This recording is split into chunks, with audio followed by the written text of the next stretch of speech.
ज्योतिष चला ग शाळा भरल. नाही मी नाही येणार. अगं आईनं कशी कशी दिलेली पेन्सिल. अगं आपण मधल्या सुट्टीत शोधली असते की. नाही मला आत्ताच पाहिजे. आणि तुम्हाला जायचं असलं तर तुम्ही जावा. मला नाही वाईट वाटणार. बर चला आपण जाऊ. आणि तू बी लवकर ये, नाहीतर छेडा खात बसशील. ये माझं झालं. मध्या तू बी जा. उगाच माझ्यामुळे मार खाशील. तुझ्यासाठी एवढं बी करू शकत नाही मी. हांच्या खाल्ल्यावर नाही होणार एवढं दुःख तुझ्या डोळ्यातलं पाणी बघून होतं बघ. असं हातनं दुखतं बघ, हातनं. एक काम कर, थांब.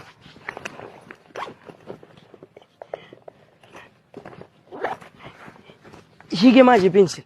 मी बी आत्ताच नवीन घेतल्या. चालतंय ना? 2च दिवस वापरलेले आहे. चालते. आपण तुला मला कशाला लागते पेन्सिल? मी कुठे पेन्सिलीने लिहितो.